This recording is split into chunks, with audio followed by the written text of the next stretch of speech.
नमस्कार, स्वागत है आप सभी का रिपोर्टर लाइव में। मैं हूं आपके साथ सुनील चौहान। रिपोर्टर लाइव में अपने हम तमाम संवाददाताओं से लेते हैं दिन भर की अहम खबरों की जानकारियां। तो चलिए शुरुआत करते हैं रिपोर्टर लाइव की आज की महत्वपूर्ण खबरों के साथ। ब्रजभूषण सिंह की लगातार मुश्किलें बढ़ती जा रही हैं।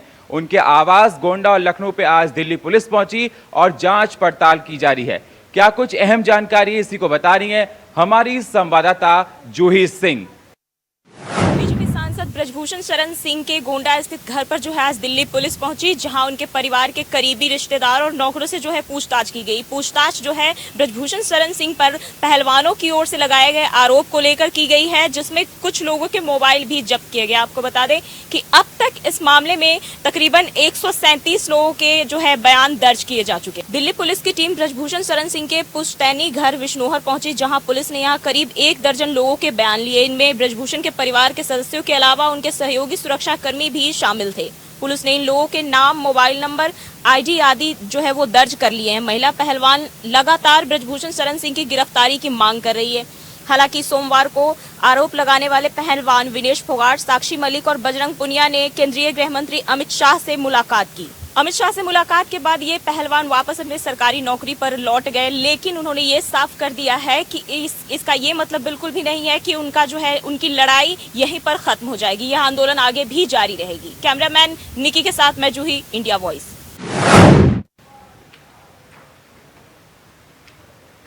कांग्रेस नेता राहुल गांधी के मेंटोर सैम पित्रोदा ने विवादित बयान दिया है। क्या कुछ उन्होंने कहा, इसी को बता रहे हमारे संवाददाता दिनकर आनंद। देश की सबसे पुरानी पार्टी कांग्रेस के नेता राहुल गांधी इन दिनों अमेरिका के दौरे पर हैं। राहुल गांधी अमेरिका से लगातार प्रधानमंत्री नरेंद्र मोदी के खिलाफ बयानबाजी कर रहे हैं।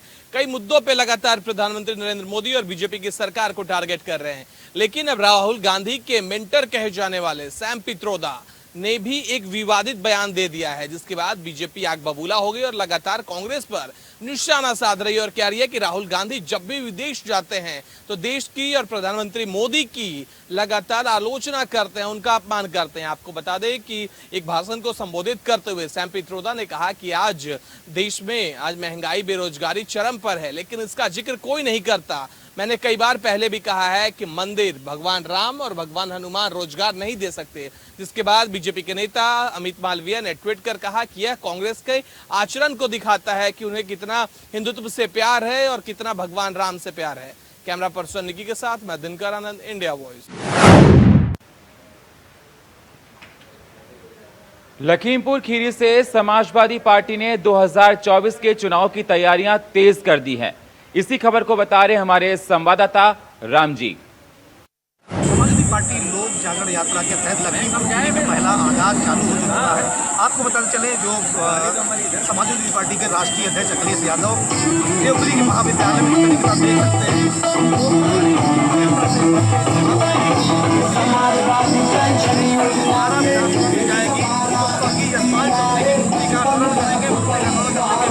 वहाँ की जनता से भी संवाद करेंगे, वहाँ के स्थानीय नेताओं से, कार्यकर्ताओं से विकास करेंगे। इस तरीके से देख सकते हैं कि अखिलेश यादव से मीडिया की बसें जो जल्द जा रही है और यहाँ से कार्यक्रम की समाप्ति की गई है। लखीमपुर से इंडिया वॉइस से राम जी सिंह। भागलपुर में गंगा नदी पे बन रहे पुल को ध्वस्त होने के बाद बिहार में राजनीति गर्म हो गई है। क्या है ताजा अपडेट, इसी को बता रही हमारी संवाददाता स्वीटी दीक्षित। बिहार के भागलपुर में जो पुल हादसा हुआ है, पुल धड़ाधड़ करके नीचे गिर गई, धराशायी हो गई। उससे कई सवाल न सिर्फ बिहार सरकार पे खड़े हो रहे हैं, बल्कि निर्माण करने वालों पे भी खड़े हो रहे हैं।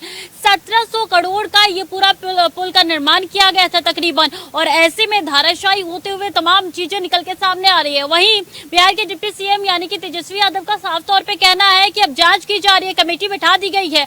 बता दें कि इसके 5 नंबर के पुल में कुछ गड़बड़ी बताई जा रही थी, तब उन्होंने कहा था कि विचार विस्तार किया गया था, दोबारा से इसको धाराशाही करके बनाया जाएगा, दोबारा इसको बनाया जाएगा, लेकिन तब तक ये बड़ा हादसा हो गया। कई सवाल खड़े हो रहे हैं और इस सवालों के जवाब में आपको बता दें दूसरी तरफ से तेजस्वी यादव के भाई का भी एक बयान निकल के सामने आया। उन्होंने कहा है कि ये जो धाराशाही हुआ है इसके पीछे बीजेपी का हाथ है। जी हाँ, तेज प्रताप ने कहा है कि ये बीजेपी गिरा रही है। हम एक तरफ जहां पुल का निर्माण कर रहे हैं तो दूसरी ओर बीजेपी इसको गिराने में लगी हुई है। वही तेजस्वी यादव साफ तौर पे कह रहे हैं कि जांच कमेटी बिठा दी गई है, IIT रुड़की द्वारा इसका निर्माण किया गया था। तो बिहार के सीएम का भी साफ तौर पे कहना है कि जिसने ये निर्माण कार्य में गलती की है उसके खिलाफ सख्त से सख्त कार्रवाई होगी। अब देखना होगा क्या इसमें करप्शन भी निकल के सामने आता है, क्योंकि कई सवाल खड़े हो रहे हैं। सवालों के घेरे में इस वक्त बिहार सरकार नजर आ रही है कि आखिर 2014 से बनाए जाने वाले इस पुल को अभी तक पूरा क्यों नहीं हुआ। तकरीबन 10 साल होने को आए हैं और अगर इतनी बड़ी कमी थी तो इसका निर्माण क्यों नहीं रोका गया, क्यों नहीं इसको दोबारा से चालू किया गया, सिर्फ वक्त ही क्यों बढ़ाते रहे। कैमरा पर्सन संदीप के साथ स्वीटी दीक्षित, इंडिया वॉइस। उड़ीसा के बालासोर में ट्रेन हादसे हुए 5 दिन हो गए हैं। आज सीबीआई जांच के लिए पहुंची। क्या कुछ अहम जानकारी इसी को बता रहे हैं हमारे सहयोगी नितिन चौधरी। उड़ीसा के बालासोर में सीबीआई ने जांच शुरू कर दी है। बता दें ट्रेन हादसे में जिस तरीके का जो ट्रेन हादसा हुआ था तो अब सीबीआई उसकी जांच कर रही है। बताया जा रहा है सीबीआई ने अब इसकी जानकारी लेते हुए कहा है कि इसमें नए नए एंगल भी सामने आ रहे हैं। रेलवे के टॉप अधिकारी ने जोर देकर कहा है कि इलेक्ट्रॉनिक सिस्टम के साथ जानबूझकर छेड़छाड़ की गई है, जिसके कारण ट्रेन क्रैश हुई थी। सोमवार देर शाम सीबीआई ने जिस कारणों से ट्रेन क्रैश हुआ है तो उसमें घटनास्थल पर पहुंचकर जांच शुरू की है। केंद्रीय जांच एजेंसी से इस सवाल का जवाब ढूंढा है कि यह रेल हादसा कैसे हुआ है, क्या जानबूझकर सिस्टम में छेड़छाड़ की गई है या किसी तरह की लापरवाही या दूसरे कारणों का भी एक्सप्रेस वे मालगाड़ी से टकराई गई है। दरअसल हादसे में कुछ घंटे बाद ही कहा जाने लगा था कि सिस्टम में जब तक जानबूझकर छेड़छाड़ ना की जाए जब तक ऐसा संभव नहीं है कि मैंने लाइन के तय की है रूट लूप लाइन की तरफ मुड़ जाए। या उसी दिन ही हादसे की वजह बना दुर्घटना के कुछ घंटे बाद घटनास्थल पहुंचे प्रधानमंत्री नरेंद्र मोदी ने अधिकारियों से जानकारी हासिल करने के बाद कहा था कि सरकार ने इस घटना को बहुत गंभीरता से लिया है। पीएम ने कहा है कि किसी को भी बख्शा नहीं जाएगा और इन हादसे में दोषी पाए जाने वाले के खिलाफ कड़ी कार्रवाई की जाएगी। कुछ समय बाद ही रेल मंत्री ने सीबीआई जांच की सिफारिश कर दी है। एक के बाद एक घटनाक्रम के संकेत दे रहे हैं कि उड़ीसा के ट्रेन हादसे का पूरा सच आना अभी बाकी है। इसी भीषण रेल दुर्घटना में 275 से ज़्यादा लोग मारे गए हैं और 100 से ज़्यादा घायल गए हैं। कुछ लोग करंट लगने से मर गए हैं। अभी 101 सब भी पहचान नहीं हो सकी है। किसी शख्स के हाथ से कोई की गई छेड़छाड़ पता चली है कि बाजार रेलवे स्टेशन की कम्बिंग के सिस्टम में छेड़छाड़ हो सकती है या सिग्नलिंग मॉनिटरिंग होती है। सूत्रों ने बताया है कि सीबीआई की इस तरह के फुल फॉर्म सिस्टम के साथ छेड़छाड़ का मकसद पता करेगी। नाम गोपनीय रखने का भी शर्त पर रेलवे अधिकारियों ने सोमवार को बताया है कि उनकी शुरुआत जांच में इलेक्ट्रॉनिक सिस्टम के साथ छेड़छाड़ के स्पष्ट सबूत मिले हैं और सीबीआई ने जैसे जांच एजेंसियों की मदद से यह पता लगने की मदद मिलेगी कि इसके लिए जिम्मेदार कौन और उसके मकसद क्या है। रेलवे भवन में एक बड़ा अधिकारी ने रेल मंत्री अश्वनी वैष्णव का भी रविवार को दिए गए बयान में दोहराया गया कि सिग्नल को लेकर इंटरनेट सिस्टम का एक बहुत सुरक्षित प्रणाली है। यह फेल सेफ है कि यानी अगर सिस्टम फेल भी होता है तो तभी सिग्नल रेड हो जाएगा और सभी ट्रेन रुक जाएंगी। अधिकारियों ने कहा है कि ऐसे में जब तक जानबूझकर गड़बड़ी ना की जाए यह संभव नहीं है कि ट्रेन का जो रूट मेन लाइन्स के लिए फिक्स किया गया हो वह लूप लाइन की तरफ स्विच हो जाए। इन्हीं सभी एंगल में जांच की जानी चाहिए। सूत्रों ने जोर देकर कहा है कि इलेक्ट्रॉनिक सिस्टम के उसील 4 सिस्टमेशन मिला है जो बेस्ट हैं और 100% सुरक्षा प्रमाण में कई रेलवे एक्सपोर्ट में भी कहा गया है। एक बार ट्रेन के रूट का सेट हो जाता है और लॉक हो जाता है तो वह बदल नहीं सकता जब तक ट्रेन उस लॉकड रूट से ना गुजर जाए। उड़ीसा में रेल हादसे के बाद देश के प्रधानमंत्री नरेंद्र मोदी ने साफ तौर पर कह दिया है किसी को बख्शा नहीं जाएगा, जो दोषी होगा उस पर सख्त से सख्त कार्रवाई की जाएगी और सीबीआई भी उसकी जांच कर रही है। सीबीआई ने न्यू एजेंसियों के साफ तौर पर कहा है कि रेल के जो रूट थे उनसे भी छेड़छाड़ की गई, जो इलेक्ट्रॉनिक सिस्टम थे उनसे भी छेड़छाड़ की गई। सीबीआई पूरे मामले की जाँच पड़ताल कर रही है। कैमरामैन संदीप के साथ मैं नितिन चौधरी, इंडिया वॉइस, दिल्ली। दिल्ली के जाफराबाद में अंधाधुंध फायरिंग हुई है। क्या कुछ अहम जानकारी है इस मामले पर, इसी को बता रही हमारी सहयोगी दीक्षा चौधरी। दिल्ली के जाफराबाद इलाके में गैंग वॉर के चलते अंधाधुंध फायर हुई। इस फायरिंग में 4 लोगों को गोली लगी है जिन्हें इस अस्पताल में भर्ती कराया गया है। फिलहाल जिसमें एक व्यक्ति की हालत गंभीर बताई जा रही है। घटना के बाद से इलाके में पुलिस बल पूरी तरह से तैनात है। घटना रात 9 बजे की बताई जा रही है। बताया जा रहा है कि रात करीब कुछ अज्ञात बदमाशों ने छेनू गैंग के शूटर पर ताबड़तोड़ गोलियां चला दी। इसके बाद 4 लोग इसमें जख्मी हो गए, जिन्हें अस्पताल में भर्ती कराया गया है। अरबाज अपने दोस्तों के साथ घर के नीचे आराम से हंसी मजाक कर बैठा हुआ था। इस दौरान कुछ अज्ञात बदमाश आए और अंधाधुंध फायरिंग करने लगे। फायरिंग के बाद इलाके में दहशत का माहौल फैल गया, जिसके बाद तुरंत आनन फानन में चारों को अस्पताल में भर्ती कराया गया। इन चारों बदमाशों पर 3 में से पहले से ही क्रिमिनल रिकॉर्ड है। अरबाज कुछ दिन पहले ही जेल से छूटकर बाहर आया था। फिलहाल इस मामले में दिल्ली पुलिस लगातार सीसीटीवी फुटेज लगा रही है कि आखिर शूटर कौन थे। कैमरामैन निक्की के साथ दीक्षित चौधरी, इंडिया वॉइस। बदायूं में तेज आंधी की वजह से एक बच्चे की जान चली गई है। इसी खबर को बता रहे हमारे सहयोगी सतीश। आंधी ने ली एक बच्चे की जान। जी आपको बता दें कि ये जो पूरा मामला है बदायूं जिले के थाना जो अलापुर है उसके गांव है एक खिरिया राहुल, वहाँ का ये पूरा मामला है, जहाँ पर एक बच्चा शाम को छत पर सोया हुआ था। वहीं जब तेज़ आंधी आई तो उस आंधी से बचने के लिए वह बच्चा नीचे के लिए उतर रहा था, तभी अचानक से उसका पैर जो था वो फिसल गया और वह नीचे जा गिरा। बच्चा गिरते ही गंभीर रूप से घायल हो गया और उसे अनान फनान में उसके जो परिजन थे उसे लेकर जिला अस्पताल में पहुंचे। वहाँ डॉक्टरों ने देखा जाके तो वहाँ पता चला कि वह बच्चा मृतक हो गया है और उन्होंने बच्चे को मृतक घोषित कर दिया। इस बात की सूचना जब परिजनों को मिली तो परिजनों का रो रो कर बुरा हाल है। आपको बता दें कि ये जो पूरा मामला है जो अलापुर को जो थाना क्षेत्र है उसके पास जो खिरिया राहुल है वहाँ का ये पूरा मामला बताया जा रहा है। कैमरामैन सोहेल के साथ सतीश सक्सेना, इंडिया वॉइस, बदायूं। बस्ती में क्राइम का रेट लगातार बढ़ता जा रहा है। इसी को बता रहे हमारे संवाददाता भूपेंद्र यादव। इस तरीके से सरकार लाख दावा करती है, लेकिन बस्ती जनपद में महिला सुरक्षा के दावे फेल नज़र आ रहे हैं। हम आपको बता दें ताज़ा मामला बस्ती जिले के गौड़ थाना क्षेत्र के बिरोपुर गांव का मामला है, जहां पर नाबालिग बच्ची घर से जाती है सब्जी लेने के लिए, लेकिन काफ़ी रात हो जाता है, नहीं आती है। तो परिजनों ने उसकी खोजबीन करते हैं। खोजबीन करने के दौरान जब बच्ची मिलती है तो वो खून से लथपथ अवस्था में मिलती है, जहां पर परिजनों ने उसकी सूचना पुलिस को देती है। मौके पर पुलिस के बड़े अधिकारी पहुंचते हैं, आईजी से लेकर के एसपी तक घटनास्थल पर पहुंचते हैं, लेकिन माना जा रहा जिस तरीके से नाबालिग बच्चियां सुरक्षित नहीं हैं। अभी हाल ही में बस्ती जिले के पैकोलिया थाना में एक घटना घटी, जहां पर बच्ची बारात से अपने घर को लौट रही थी तो 3 दरिंदों ने उसके साथ रेप किया और उसको झाड़ी में फेंक दिया। वहीं ताज़ा मामला बस्ती जिले के गौड़ थाना क्षेत्र के बिरोपुर गांव का मामला है, जो कि बच्ची सब्जी लेने के लिए गई और उसके साथ दरिंदरों ने जिस तरीके से सामूहिक दुष्कर्म किया और उसके मतलब खून से लथपथ अवस्था में हुई और उसकी हत्या भी कर दी जाती है। तो कहीं ना कहीं जिस तरीके से सरकार का जो दावा है महिला सुरक्षा को लेकर के वो पूरी तरीके से फेल नज़र आ रही है। तो मैं आपको बताना चाहता हूं कि बस्ती जनपद में लगातार ऐसी घटनाएं हो रही हैं कि जहां बेटियां सुरक्षित नहीं हैं, महिलाएं सुरक्षित नहीं हैं, चाहे वो नाबालिग बेटी हो चाहे महिलाएं हों, लगातार ऐसी घटनाएं घट रही हैं।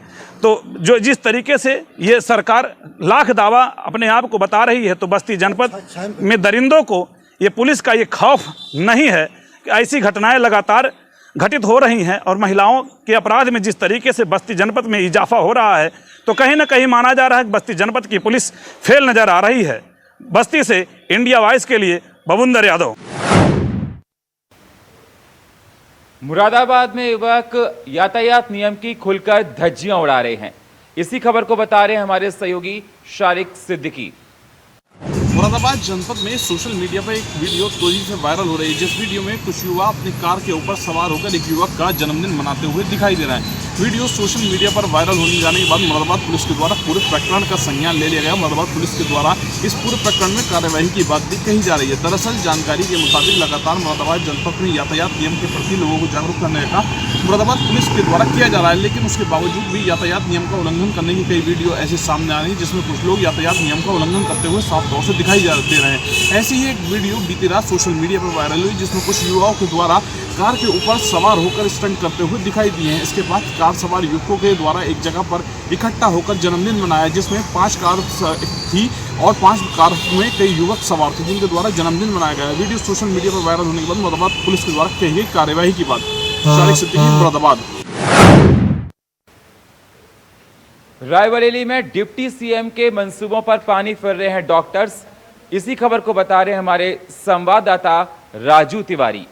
भ्रष्टाचारियों पर अंकुश लगाने के लिए भले ही सत्तासीन योगी सरकार लगातार प्रयास व कवायद कर रही है, वहीं आपको बता दें स्वास्थ्य महकमे की बात करें तो स्वास्थ्य महकमे को सुधारने के लिए लगातार डिप्टी सीएम ब्रजेश पाठक के द्वारा औचक निरीक्षण किए जा रहे हैं और लगातार जिम्मेदारों को हिदायत व निर्देश दिए जा रहे हैं, लेकिन इसका कोई असर रायबरेली जिले में नहीं देखने को मिल रहा है। ताज़ा मामला रायबरेली जिला अस्पताल के डॉक्टर डीपी सरोज का आया है, जिनके द्वारा एक मासूम का सड़क हादसे में शिकार होने के बाद दोनों पैर फ्रैक्चर हो गया और वो 4 दिन से लगातार अस्पताल में भर्ती है, लेकिन धन के अभाव में उसका इलाज नहीं हो पा रहा है और पीड़ित उसके पिता के द्वारा बताया गया है कि डॉक्टर सरोज के द्वारा उसके इलाज के लिए 22,000 रुपये की डिमांड की गई है, लेकिन वही मजदूर डेली कमाने खाने वाला जो मजदूर है वो 22,000 रुपये देने में असमर्थ अपने आप को महसूस कर रहा है और पूरे मामले की शिकायत वो डिप्टी सीएम ब्रजेश पाठक से करने की बात कह रहा है और न्याय की गुहार लगा रहा है। आपको बता दें कि ऐसे भ्रष्ट अधिकारियों पर किस तरह से जिम्मेदार नकेल कसेंगे और कार्यवाही करेंगे, ये तो एक बड़ा सवाल है। लेकिन जिला प्रशासन व ऐसे सूबे में सत्तासीन जो जीरो टॉलरेंस की बात करती है योगी सरकार, उसको चुनौती देने वाले ऐसे भ्रष्ट डॉक्टर पर किस तरह की नकेल कसते हुए कार्यवाही की जाएगी, ये तो आने वाला वक्त बताएगा। लेकिन वो गरीब और मासूम जो 4 दिन से जिंदगी और मौत के बीच में लड़ रहा है और उसके दोनों पैर का ऑपरेशन होना है, उसके लिए 22,000 रुपये इस समय बड़ी बात देखने को मिल रही और कहीं ना कहीं उसको कोई रास्ता नहीं सूझ रहा है, जिसके लिए वो डिप्टी सीएम ब्रजेश पाठक से न्याय की गुहार लगा रहा है। और पूरे मामले की शिकायत जब उसने मीडिया से रूबरू होते हुए डॉक्टर की कलाई खोली तो एक बड़ी चुनौती जिला प्रशासन के सामने बनकर आई है। तो अब देखने वाली बात होगी कि इस पूरे मामले पर किस तरह से जिला प्रशासन और जिम्मेदार नकेल कसेंगे और कार्यवाही करेंगे। ऐसे भ्रष्ट डॉक्टर पर क्या कार्यवाही होगी, ये लोगों में चर्चा का विषय भी बना हुआ है। Raju Tiwari, India Voice, Raebareli. अलीगढ़ में कबाड़ की गोदाम में भीषण आग लग गई। इसी खबर को बता रहे हमारे संवाददाता प्रदीप पुंडीर। में कबाड़ के गोदाम में आग लगने से अफरा तफरी का माहौल बन गया। आपको बता दें पूरी घटना थाना रोराबर क्षेत्र के शाहजमाल की है, जहां पर कल रात तकरीबन 11:30 बजे एक कबाड़ के गोदाम में आग लग गई, जिससे आसपास के क्षेत्र में कोहराम मच गया। वहीं घटना की सूचना जब पुलिस को मिली, पुलिस ने दमकल विभाग को बताया। दमकल विभाग से 3 गाड़ियां मौके पर पहुंची और आग बुझाने में नाकामयाब रहीं। वहीं दमकल के अधिकारियों ने जब मदद के लिए आगरा फ़ोन किया और आगरा से तकरीबन 4 गाड़ियाँ मौके पर आईं, जिनमें पानी भरा गया। पानी भरने के बाद में आग पर किसी प्रकार से काबू पाया गया, लेकिन जब तक आग पर काबू पाया गया तब तक जो कबाड़ का गोदाम था वो जलकर राख हो गया था। इतना ही नहीं, आसपास के 2-3 घर हैं, वहाँ पर भी काफ़ी आग से नुकसान हुआ है। आपको बता दें थाना रोरावर क्षेत्र में कबाड़ के तकरीबन 50 से अधिक गोदाम है, लेकिन किसी भी गोदाम के पास या किसी अन्य जो उनकी जो गोदाम है वहाँ पर कोई भी किसी भी तरह का अग्निशमन यंत्र नहीं है, किसी भी तरह की फायर ब्रिगेड की कोई व्यवस्था नहीं है, ताकि इस तरह से अचानक आग लगने पर वहाँ तत्काल मदद पहुँचाई जा सके और कम से कम नुकसान को रोका जा सके। वहीं इस घटना से पूरे जो इलाका है वहाँ काफ़ी नुकसान हुआ है, जिसको लेकर पुलिस और प्रशासन दोनों तरह तरह की बातें करते हुए नजर आ रहे हैं। मैं प्रदीप पुंडीर, इंडिया वॉइस, अलीगढ़। रायबरेली में वन माफियाओं के हौसले बुलंद नजर आ रहे हैं। इसी खबर को बता रहे हमारे सहयोगी राजू तिवारी। एक ओर जहां पूरे भारत में विश्व पर्यावरण दिवस मनाया जा रहा है, वहीं दूसरी ओर रायबरेली जिले में वन माफियाओं के द्वारा हरे वृक्षों पर अवैध आरा चलाते हुए उनका कटान किया जा रहा है। आपको बता दें लगातार हरे पेड़ों के कटान से स्थानीय लोगों व जन सेवी जो संस्थाएं हैं और लोग हैं उनमें आक्रोश देखने को मिल रहा है।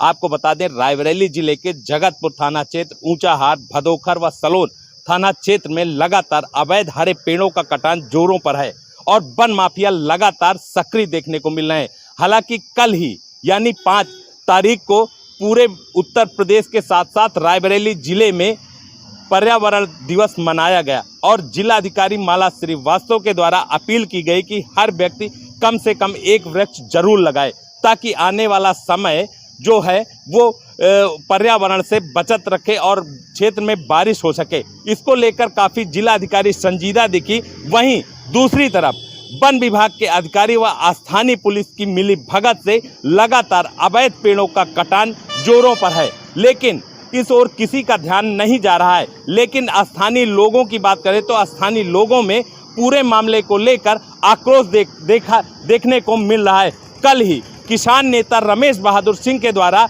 पुलिस कार्यालय व डीएम कार्यालय के आसपास में बैठकर धरना प्रदर्शन किया गया व आमरण अनशन की धमकी भी दी गई, लेकिन इसका कोई असर जिम्मेदारों पर नहीं देखने को मिल रहा है। उन्होंने खुलेआम वन विभाग के अधिकारियों व स्थानीय पुलिस कर्मचारियों पर इसका आरोप लगाते हुए कहा है कि इनकी मिली भगत से हरे पेड़ों का कटान हो रहा है और पेड़ कटान से कहीं ना कहीं एक बड़ी समस्या आगे देखने को मिल रही है। तो इस तरह से अवैध पेड़ों की कटान को लेकर स्थानीय प्रशासन पूरी तरह से अनभिज्ञ बना हुआ है और मोटी कमाई का जरिया करता हुआ अपनी जेबों को भर रहा है। तो आने वाला वक्त जो कहीं ना कहीं हरे पेड़ों के कटान से पूरी तरह से सूना होने वाला है, इसको लेकर स्थानीय समाज सेवी संस्थाएं और लोग काफ़ी संजीदा दिखाई दे रहे हैं और लोगों में आक्रोश भी देखने को मिल रहा है। Raju Tiwari, India Voice, Raebareli.